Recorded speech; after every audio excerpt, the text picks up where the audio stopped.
Welcome to Diagnosing Health Care, a podcast featuring thought-provoking conversations about the latest legal, policy, and regulatory issues in healthcare.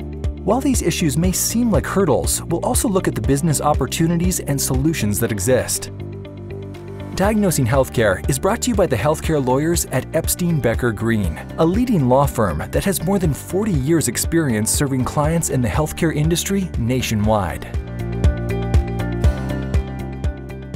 Hello, everyone, and welcome to Diagnosing Health Care. I'm Megan Robertson. I'm an attorney in Epstein Becker Green's Healthcare and Life Sciences practice in our Washington, D.C. office. I'll be your host for this episode. Today, we are going to delve into a method of healthcare delivery that has surged across the nation, particularly in light of the current COVID-19 pandemic. I'm talking, of course, about telehealth. In addition to the increased usage of video chat among family and friends, many individuals now use a variety of digital platforms to communicate with their doctors. Multiple surveys released in the last few months show a dramatic increase in demand. Approximately 60% of respondents indicate that they are now more likely to seek care through telehealth than was the case before the pandemic. Other surveys have focused on the increase in the number of providers that are now offering telehealth as a result of COVID-19. One found that 57% of frontline providers and 97% of primary care physicians confirmed use of at least some telehealth in their practices. Medical professionals have adapted during the pandemic to consulting with clients using telehealth in order to ensure continued patient care. This is, in part, made possible by federal and state governments and regulatory authorities making various changes in order to streamline access to telehealth services. We as a firm have worked with many of our clients through this transition, guiding them through changes impacting licensure requirements, coverage and reimbursement, remote prescribing, and other aspects of offering services via telehealth. Here today to talk with me about this increased telehealth flexibility are two of my colleagues, Amy Lerman, also of our DC office, and Kevin Ryan of our Chicago office. Both Amy and Kevin regularly engage with clients on telehealth matters, both prior to and during the pandemic. And I'm excited to have them join me now. Welcome, Amy and Kevin. Thank you, Megan. Thank you. Yeah, excited to have you both here. So I think to kick it off, we're going to talk about how many people, when they think about telehealth, they think about services that are in the realm of behavioral medicine or mental health. For example, the apps that allow you to text with a counselor, or the ability for patients that have maybe environmental sensitivities like autism spectrum disorder that are now able to video chat with a doctor from a more familiar and maybe less stressful environment. Maybe we can talk about now is how the COVID-19 pandemic has encouraged other types of providers that do not usually engage in telehealth platforms as frequently to start using a telehealth model and some of the transitions that they have had to make. Megan, that's a really great place to start our conversation today. And I picked up on the fact that you mentioned that providers have been encouraged to try telehealth. I would also add that I think in certain instances, it has become a necessity for providers to use telehealth. Telehealth has proven very quickly in the current environment to be a way that patients can stay safe, healthcare providers can stay safe, while still allowing for the continued provision of important healthcare services. And, obviously use of telehealth has not, and realistically, it cannot replace all healthcare services that are traditionally provided in person. But I think what we've seen over these last, several months is that telehealth has allowed a fairly steady flow of the normal healthcare services to continue during the pandemic. Services that are needed, and frankly, providers are encouraging their patients to continue seeking, especially with chronic diseases and just general wellness. So I think that telehealth has made all of that possible. I don't know, Kevin, what do you think? I agree with everything that you've said so far, and wanted to just point out that it's not just behavioral medicine and some of the services related to mental health or autism, although those are certainly some of the services that are provided. But you can clearly see telemedicine for primary patient care. You can see it for urgent care, for triage services. We now have clients who have expanded into services such as physical therapy, social services, speech therapy, behavioral in terms of substance abuse, And so there are many of the services, just about any type of healthcare service now, you're now seeing encouragement to even see things such as emergency room follow-up, urgent care follow-up, to be done on a telemedicine basis, as opposed to coming in for a direct patient visit.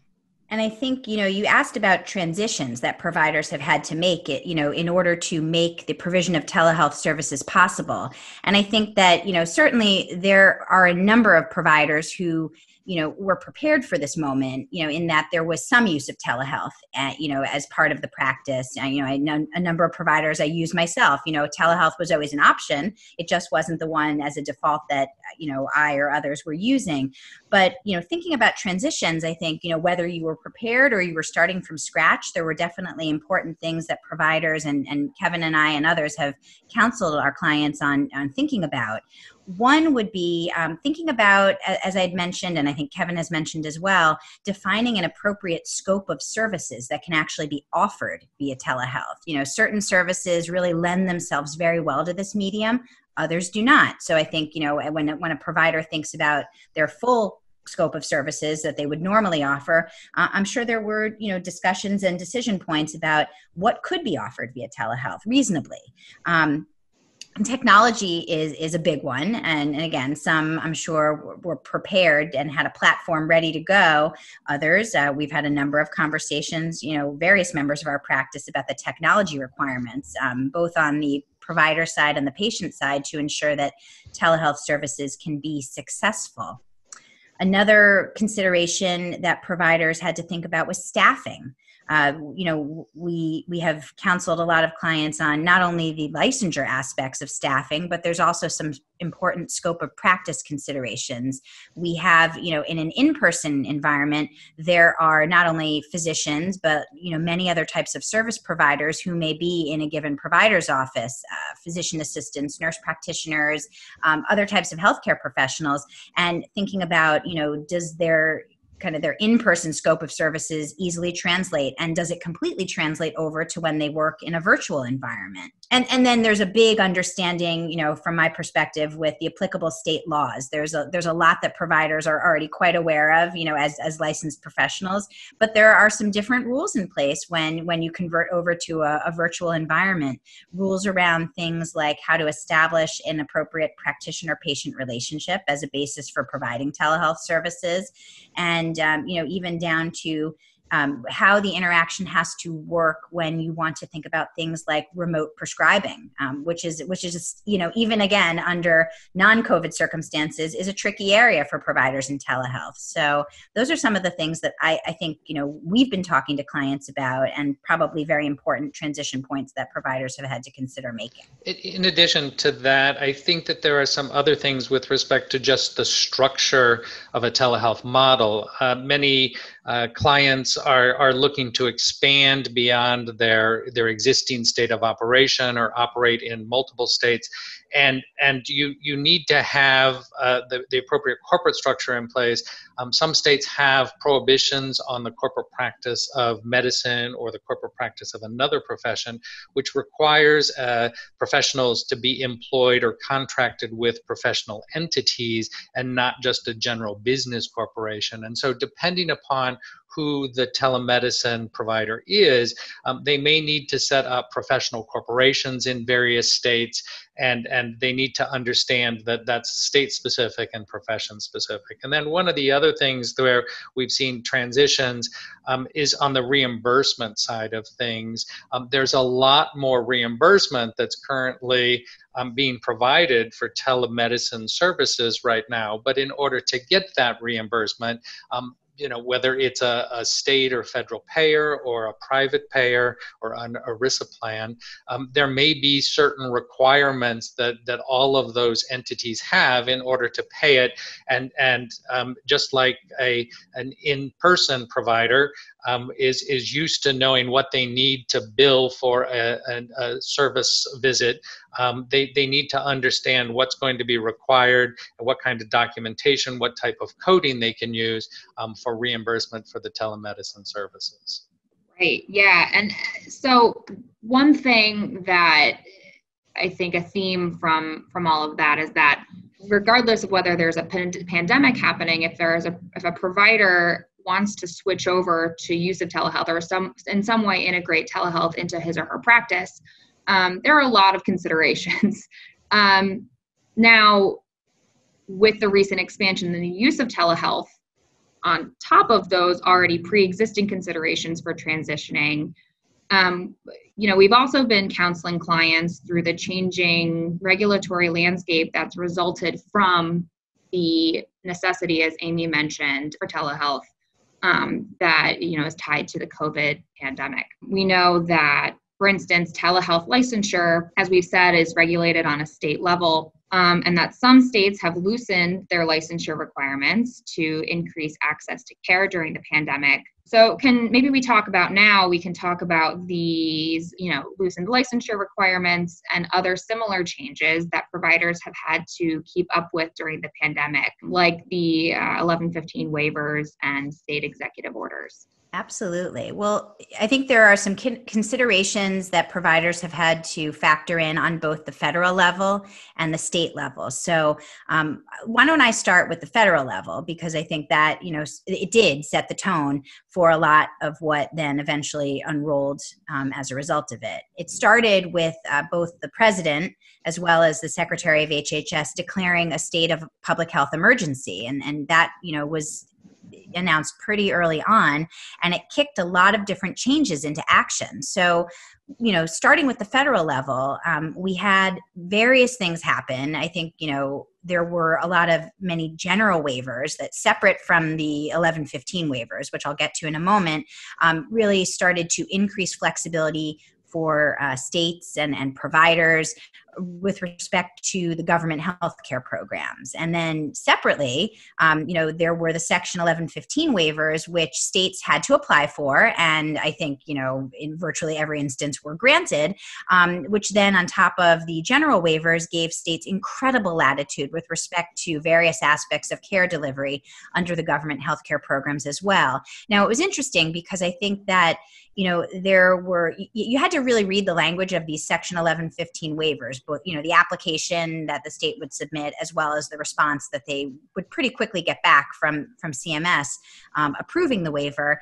Certain states definitely prioritize things like use of telehealth and relaxing or modification of licensure requirements a little more heavily than others. No two applications/waivers were exactly alike, but we did see that many did request flexibility specific to telehealth and specific to licensure. And so I think you're right. It was at the federal level, sort of an initial layer of flexibility, and certainly, with respect to the Medicare program, which, we'll talk a little bit about, in a moment, it created, sort of the gates opened very wide with respect to Medicare and, what providers under that program have been allowed to do, using telehealth and as Kevin pointed out earlier, being reimbursed for those services. But, I think Kevin can take us through some of the things that happened at the state level, because it was a separate and distinct layer of change that actually occurred. Exactly, Amy. When there was the announcement in the press conferences about the waivers at the federal level, we got called by countless clients immediately asking, does this mean that we can provide telemedicine services across the country without having to worry about our professionals being licensed in those other states? And the answer was no. Those waivers may have applied to some of the federal programs, but they did not in any way change the state licensing requirements. And so the states themselves then started implementing executive orders or emergency orders, which may have changed some of the licensure, but those executive orders were all over the board. You'd hear at a press conference that a governor or a state agency was loosening up the licensing requirements, but when you actually read the executive order, the waiver or the change in the licensing requirements or standards may have been very limited to only allowing providers who got a temporary license or who came into the state to provide services through an existing healthcare system or hospital. There were some states that actually waived all licensing requirements for providers to provide telehealth services to patients of their state, but those were fairly limited, and there were several states that never issued any change in the licensure standards.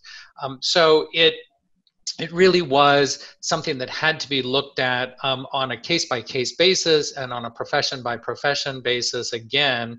And so we have been working with clients that wanted to expand during the pandemic to help them comply with all of these state rules. But it's not the easiest or simplest thing, or something that was just okay, this is great, we can just provide these services now.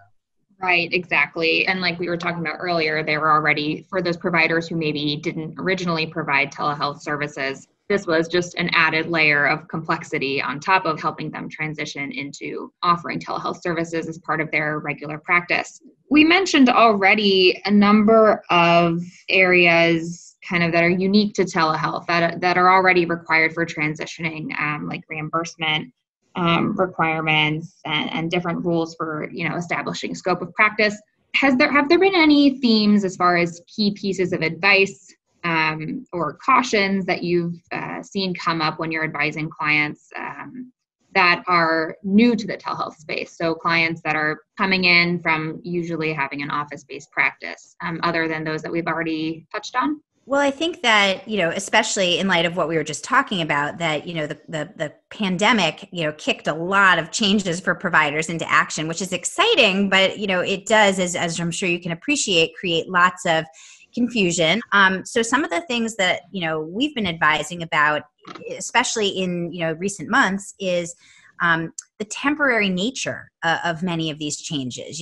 Again, super exciting, but we have been talking a lot with clients about, how these changes cannot really be a strong basis for longer term planning, or in many cases, as Kevin had mentioned, we've got a lot of people who are taking advantage of, this situation and environment to come in new to the game, initial structuring, because we don't know how things are going to revert back once and if this pandemic situation ends.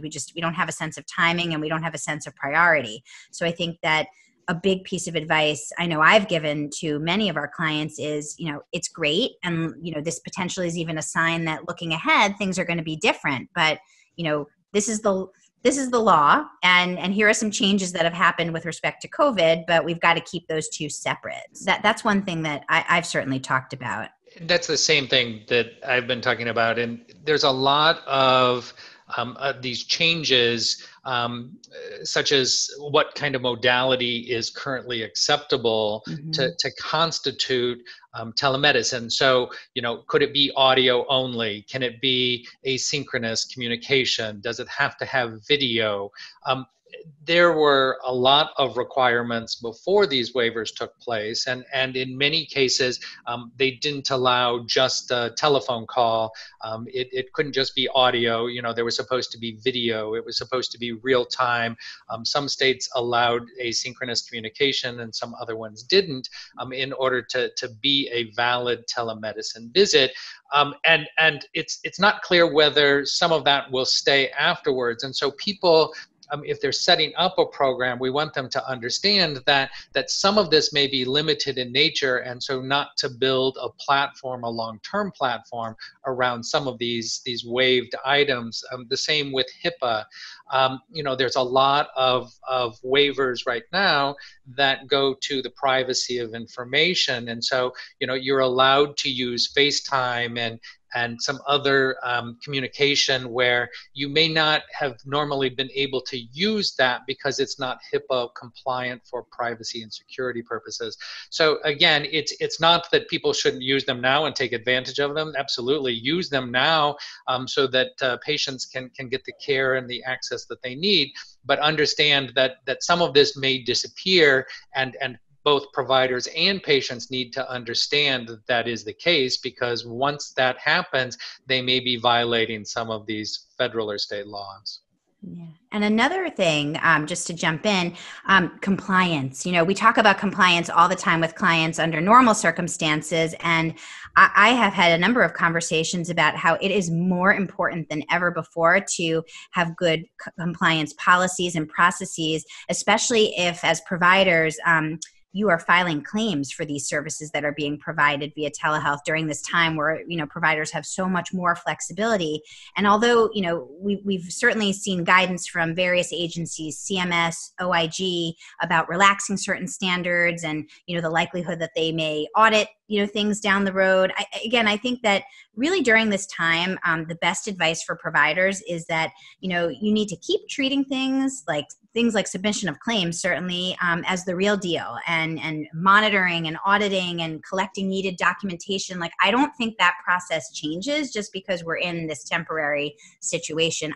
In some ways, I almost think it is better to paper everything and have those files ready, because I think that the uptick in use of telehealth, there is a lot of data being generated, and, we don't know from, kind of a program integrity, auditing, fraud and abuse perspective, what may come down the road. So I think you can't be too careful is the advice I've been giving clients. And that's actually exactly what I was thinking of when Kevin was speaking. It was, I know while has been this kind of excited, surge to jump into offering telehealth, I think there's also a sense of apprehension of, well, what key documentation do I need to make? Do I need to write down that I'm using a certain video platform over another? Things like that. So yeah, absolutely, Amy. I think a compliance program is as important as ever. Right. So we've touched about this a little bit. So this is a great transition point into these waivers. They vary in their effective timeframes, right? So, while we don't really have a sense of timing or priority, clients and providers everywhere are trying to determine what's going to happen once, this public health crisis is considered over, which again, we don't know when that's going to be. But, when the executive orders start to run out, I know some have been extended, but there are some that are coming up as states start to open more and more into phases 2 and 3. What different considerations clients need to consider, maybe beyond compliance and making sure that they're prepared for this transition? Well, again, I think this is a useful place to, look a little bit separately at, both changes at the federal level that have occurred as well as at the state level. I know you mentioned, state executive orders, but, I think a really great place to start, we've kind of only touched upon it, superficially, is reimbursement, because I think, we've been saying that there's been, in addition to so much flexibility being afforded to providers to use telehealth, there's been a complementary surge by, insurers, both on the government side as well as the private side, to reimburse providers for these services, which hopefully then encourages, the usage of them. And I think that, CMS and the Medicare program, we need to be very carefully watching what's going to happen with respect to Medicare in particular. Medicare, again, I can only imagine the types of data that, the Medicare program is collecting as a result of allowing, much greater access to telehealth, and, things that potentially we could expect to see a wider range of their beneficiaries being allowed to utilize telehealth for a greater range of services. So I think some relaxing of those types of requirements, potentially a relaxing of the geographic restrictions that have long made Medicare sort of a barrier to greater reimbursement, which again, and if Medicare serves as the model for all other types of payers, there's just a lot to watch there as they carefully watch their own data, potentially use of different types of technology that, haven't previously been acceptable. So I just think that, we can't be watching Medicare carefully enough. We just have to see, they're going to set an interesting footprint for going forward. So on the federal side, that's one area where I certainly will be watching very closely. And to Amy's point, I saw this morning that 30 federal senators have already proposed extending many of the features and waivers that are in place right now for Medicare, and that the Medicare utilization of telehealth has gone up something like 11,000%. Is that even a number? Yeah, I don't know. That's 11,000% since the pandemic was declared. And so I think that with those kind of numbers, we are going to see some expansion of the existing programs to include many of the features that have been put in place for the COVID-19 pandemic. And I think that that's going to happen on the state side too, particularly as patients are somewhat reluctant to get back out and go sit in doctors' offices and the rest. So to the extent that services can be provided through telehealth, payers and states, I think, are going to decide that, you know what, this is a good way to keep people communicating with their doctors, particularly people who have chronic diseases, so diabetes and cardiac,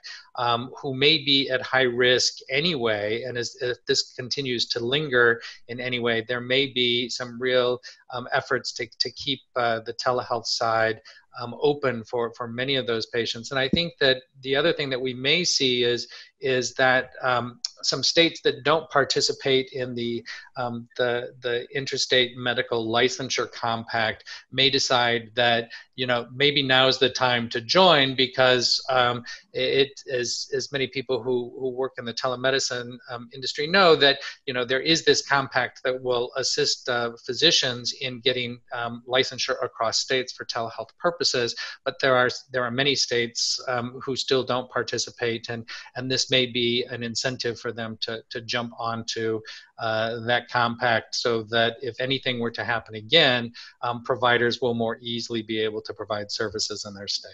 And I think also at just the provider, the individual or, you know, group provider level, I mean, providers can consider, you know, as they kind of watch and we wait to see, you know, how things will, you know, evolve. There are several things that, you know, if they're not already doing them, they can, you know, be thinking about doing them. Kevin mentioned that there's been a lot of flexibility around platforms, you know, but thinking longer term about what they have now and whether it's sufficient or how to fine tune it. Does it integrate with their EHR that they might otherwise be using? So kind of thinking longer term about platforms and you know, having the right technology to continue in some form or fashion utilizing telehealth, and really training all of their providers to use telehealth. I don't think that's a natural transition for, you know, all providers. You know, you've got different generations and different comfort levels with technology and so many different factors. So maybe using this time almost as, you know, a training ground for making sure that longer term providers are, you know, everyone are comfortable with using telehealth, and really promoting and supporting use of telehealth, you know, with patient bases. Because again, you know, there's the providers, you know, using it and having the infrastructure to offer it, but then there's also, I think, just as much hesitation on the consumer patient side to make sure that telehealth is something that will actually be utilized in a going forward fashion. So, you know, providers thinking about different ways that they can encourage it. You know, Kevin raised a great point about, you know, they're even going forward post pandemic, there's a lot of really great you know, patient scenarios where telehealth is probably in some ways almost better, like, you know, lower wait times. Like, do you need an office visit to manage, you know, a chronic condition every single time you need to see a provider? So, you know, thinking about ways to promote, like, hey, this is good even when we don't need to be, you know, using it. So those are just some things that the individual providers can be thinking about going forward. Absolutely. Well, thank you, Amy and Kevin, so much for joining us today and taking the time. Thank you for having us. It was great to be here. Yes, thank you. We really appreciated it. As a recap, some of the key things that we covered, while telehealth had already been growing, a growing area, a growing opportunity for providers to integrate into their practices, as a result of the pandemic, there's now a necessity for telehealth in this current environment. And it's a big transition for providers, both generally transitioning into the use of telehealth with, like we talked about, defining an appropriate scope of services, the different rules for corporate structuring, especially with respect to corporate practice of medicine, various reimbursement requirements. On top of all of that, there's the added layer of these various federal and state changes and flexibilities that have been put in place as a result of the pandemic.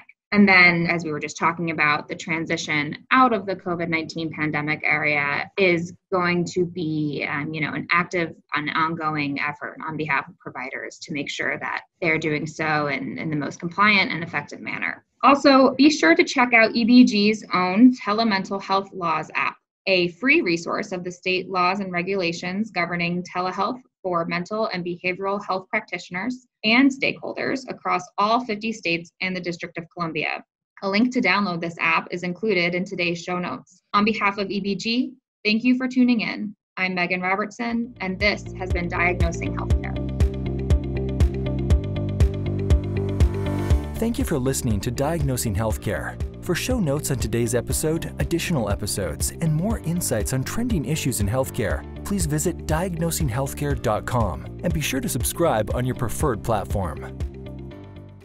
The Employment Law This Week and Diagnosing Healthcare podcasts are presented by Epstein Becker Green, PC. All rights are reserved. This audio recording includes information about legal issues and legal developments. Such materials are for informational purposes only and may not reflect the most current legal developments. These informational materials are not intended and should not be taken as legal advice on any particular set of facts or circumstances, and these materials are not a substitute for the advice of competent counsel. The content reflects the personal views and opinions of the participants. No attorney-client relationship has been created by this audio recording. This audio recording may be considered attorney advertising in some jurisdictions under the applicable law and ethical rules. The determination of the need for legal services and the choice of a lawyer are extremely important decisions and should not be based solely upon advertisements or self-proclaimed expertise. No representation is made that the quality of the legal services to be performed is greater than the quality of legal services performed by other lawyers.